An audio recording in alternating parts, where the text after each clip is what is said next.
Assalamualaikum warahmatullahi wabarakatuh.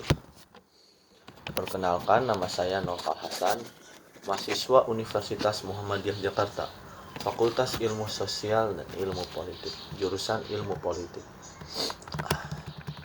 Pada kesempatan kali ini, saya akan mempresentasikan atau menjelaskan materi mata kuliah Legal Drafting yang ditugaskan oleh Bapak dosen saya, yaitu Bapak Dr. Muhammad Nasih.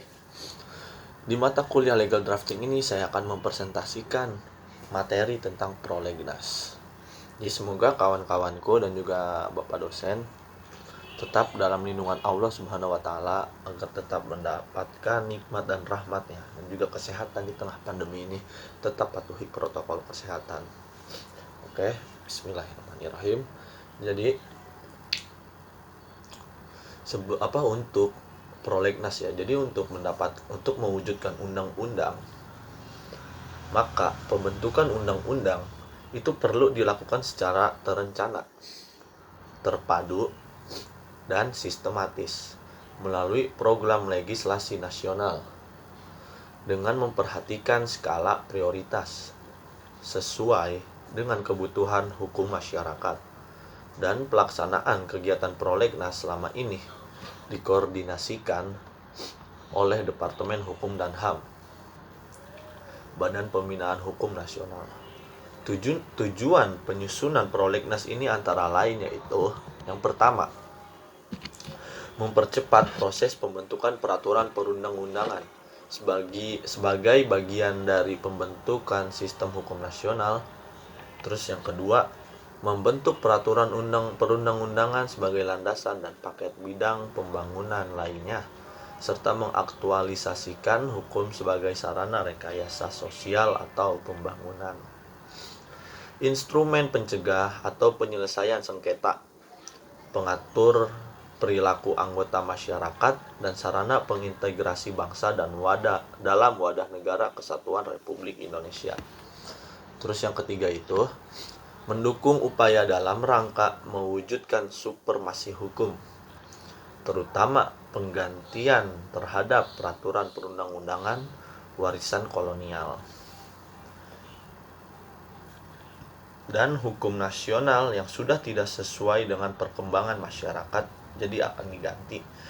Kan hukum itu ibaratnya mengikuti zaman, jadi warisan kolonial itu bisa diganti dengan yang baru, dan juga hukum nasional yang sudah tidak sesuai dengan perkembangan masyarakat juga bisa diganti melalui prolegnas. Lalu yang keempat, menyempurnakan peraturan perundang-undangan yang sudah ada selama ini namun tidak sesuai dengan tuntutan dan kebutuhan masyarakat.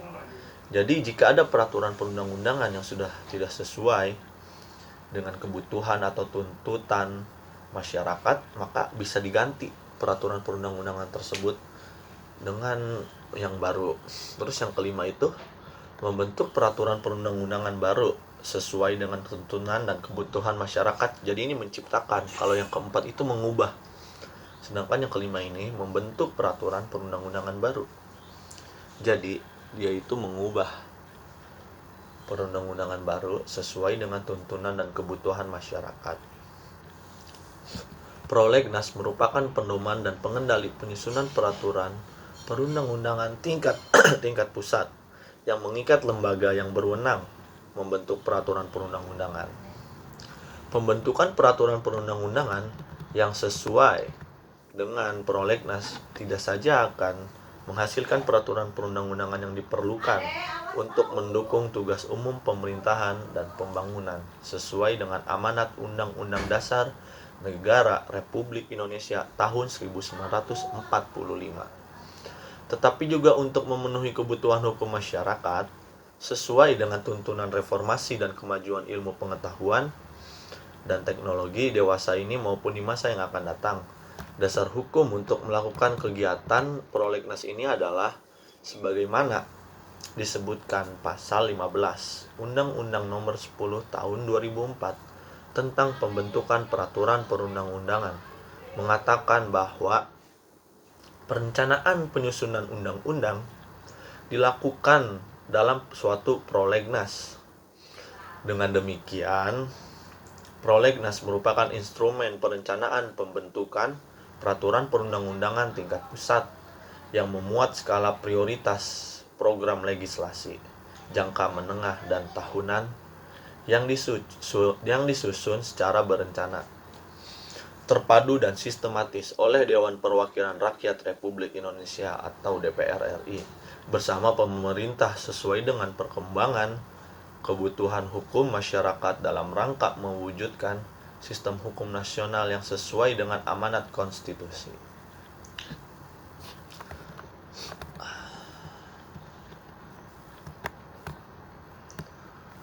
Adapun pengertian dari prolegnas tersebut sebagaimana dinyatakan dalam pasal 1 ayat 9 Undang-Undang Nomor 10 Tahun 2004 tentang pembentukan peraturan perundang-undangan mengartikan program legislasi nasional atau prolegnas sebagai suatu instrumen atau suatu mekanisme.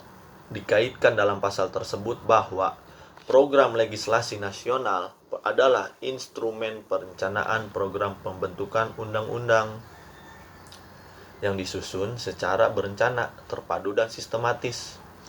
Di samping itu, secara operasional program legislasi nasional sering dipakai dalam arti yang merujuk pada materi atau substansi. Rencana pembentukan peraturan perundang-undangan dalam konteks ini prolegnas adalah daftar rencana pembentukan undang-undang yang disusun berdasarkan metode dan parameter tertentu serta dijiwai oleh visi dan misi pembangunan hukum nasional. Rencana legislasi dimaksud adalah usulan-usulan berupa rencana pembentukan peraturan perundang-undangan baik untuk jangka panjang, menengah maupun jangka pendek yang akan dibuat atau disusun diajukan oleh departemen atau lembaga pemerintah non-departemen dan lembaga atau institusi-institusi pemrakarsa lainnya. Selain dalam Undang-Undang Nomor 10 Tahun 2004 juga diatur dalam Peraturan Presiden atau Perpres Nomor 61 Tahun 2005 tentang tata cara penyusunan dan pengelolaan prolegnas, baik yang dilakukan penyusunannya oleh DPR, dikoordinasikan oleh Balek, maupun penyusunan di lingkungan pemerintah dikoordinasikan oleh Menteri. Persoalan yang dihadapi saat ini adalah tingkat keberhasilan sampai ditetapkan menjadi undang-undang sulit sekali ditentukan. Di lingkungan pemerintah tidak ada jaminan RUU yang disampaikan ke DPR sesuai dengan urutan atau rencana yang ditetapkan. Departemen pemerintah kecenderungan melakukan kegiatan sendiri-sendiri. Meskipun sudah agak berkurang, tapi ya tetap aja masih ada yang sendiri. Untuk mempercepat penyampaian RUU ke DPR tanpa memperhatikan urutan-urutan atau koordinasi dengan departemen lain, Sekretariat Negara atau Seknek sebagai muara dari semua naskah RUU untuk diteruskan kepada Presiden, selain menjadi semacam bottleneck, juga mungkin tidak lagi manageable pada saat RUU begitu banyak diajukan. Demikian pula pembahasan di DPR. Pengalaman menunjukkan tidak selalu mudah menetapkan time schedule penyelesaian RUU di DPR. Ada RUU yang melampaui beberapa masa sidang, apalagi kalau DPR lebih tertarik pada pragmatisme politik yang cenderung lebih kepada pencarian keuntungan politik baik yang dapat dinilai langsung dengan uang atau tidak. Hal seperti ini membuat proses pembentukan sebuah undang-undang berlaju sangat lambat. Selanjutnya, berkaitan dengan perubahan yang substansial terhadap sistem ketatanegaraan kita, yang salah satunya adalah beralihnya kekuasaan pembentukan undang-undang dari Presiden kepada Dewan Perwakilan Rakyat sebagaimana yang dinyatakan dalam pasal 20 ayat 1 Undang-Undang Dasar 1945 yang menyatakan bahwa Dewan Perwakilan Rakyat memegang kekuasaan membentuk undang-undang. Tidak hanya sampai di situ, sebagai konsekuensinya keniscayaan otonomi daerah yang teradopsi pada tingkat konstitusi konstitusi, maka daerah juga memiliki peran yang sangat besar dalam proses pembentukan undang-undang, ditandai dengan kelahiran Dewan Perwakilan Daerah (DPD). Oleh karenanya, fungsi utama legislasi sebenarnya tidak hanya pada DPR, tetapi juga pada DPD, Dewan Perwakilan Daerah. Walaupun perannya hanya sebatas mengajukan dan ikut membahas terhadap sebuah program legislasi yang berkaitan dengan otonomi daerah, hubungan pusat dan daerah, pembentukan, pemekaran dan penggabungan daerah, pengelolaan sumber daya alam dan sumber daya ekonomi lainnya, serta perimbangan keuangan pusat dan daerah, serta memberikan pertimbangan kepada Dewan Perwakilan Rakyat atas rancangan undang-undang anggaran pendapatan dan belanja negara dan rancangan undang-undang yang berkaitan dengan pajak, pendidikan, dan agama sesuai dengan pasal 22D Undang-Undang Dasar 1945. Dengan perubahan tersebut, peran DPR lebih kuat bila dibandingkan konstitusi sebelumnya. Disadari hal ini menjadi keniscayaan sebagai sebuah penguatan prinsip daulat rakyat ketika DPR menjadi salah satu representasinya di samping Dewan Perwakilan Daerah DPD. Kuatnya peran konstitusional DPR dalam pembangunan hukum, khususnya di bidang materi hukum, juga telah dinyatakan dalam Undang-Undang Nomor 10 Tahun 2004 tentang pembentukan peraturan perundang-undangan. Perubahan lainnya adalah sebagaimana yang dapat dalam pasal 20 ayat 4 dan 5, bahwa Presiden mengesahkan rancangan undang-undang yang telah disetujui bersama untuk dijadikan undang-undang. Dan bila undang-undang yang telah disetujui bersama tersebut tidak disahkan oleh Presiden dalam waktu 30 hari semenjak rancangan undang-undang tersebut disetujui, rancangan undang-undang tersebut sah menjadi undang-undang dan wajib diundangkan. Adapun proses pembuatan undang-undang sebagai wujud pembangunan hukum adalah rentetan kejadian yang bermula dari perencanaan, pengusulan, pembahasan, dan pengesahan. Semua proses tersebut dilakukan oleh para aktor yang dalam sistem demokrasi disebut eksekutif, yang di dalamnya ada presiden beserta jajaran kementeriannya, dan legislatif DPR dan DPD, Dewan Perwakilan Rakyat, dan juga Dewan Perwakilan Daerah.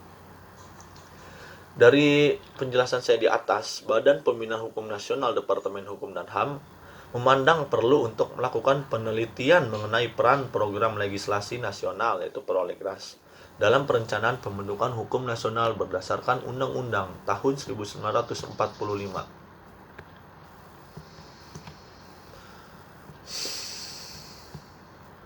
Jadi prolegnas itu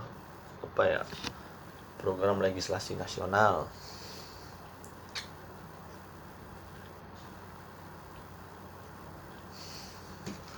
Oke. Jadi ada DPR itu jadi lebih kuat ya karena itu tadi dengan adanya DPD, Dewan Perwakilan Rakyat, Dewan Perwakilan Daerah hanya gitu saja tugasnya kan, sudah jelas tadi. Jadi semua karena hukum kan itu selalu tertatih mengejar perubahan zaman. Jadi hukum itu menyesuaikan zamannya. Jadi akan diubah dan juga akan menghasilkan hukum baru sesuai dengan kebutuhan masyarakat, kebutuhan masyarakat dan tuntutan masyarakat. Hukum akan terus berubah mengikuti zaman. Ketika undang-undang sebagai salah satu jenis produk hukum sering tak mampu mengikuti laju dan dinamika kehidupan masyarakat, undang-undang adalah moment of name, momentum realitas yang tertangkap saat itu. Jadi pembentukan undang-undang merupakan salah satu unsur penting di samping unsur-unsur lainnya dalam rangka pembangunan hukum nasional. Sementara itu, untuk menghasilkan undang-undang yang sesuai dengan dinamika masyarakat, lebih-lebih lagi pada era globalisasi dewasa ini yang dipicu oleh kemajuan teknologi informasi dan tidak tumpang tindih dengan peraturan perundang-undangan yang ada secara horizontal serta tidak bertentangan dengan Undang-Undang Dasar 1945. Untuk mewujudkan undang-undang tersebut, maka emang harus pembentukan undang-undang perlu dilakukan secara terencana, terpadu, dan sistematis melalui prolegnas, program legislasi nasional. Jadi, sekian itu presentasi dari saya. Kurangnya mohon maaf, semoga teman-teman, kawan-kawan, dan juga Bapak dosen, Bapak Dr. Muhammad Nasih bisa sedikit mengambil untuk teman-teman mengambil informasi dari sini. Kurangnya mohon maaf. Wassalamualaikum warahmatullahi wabarakatuh.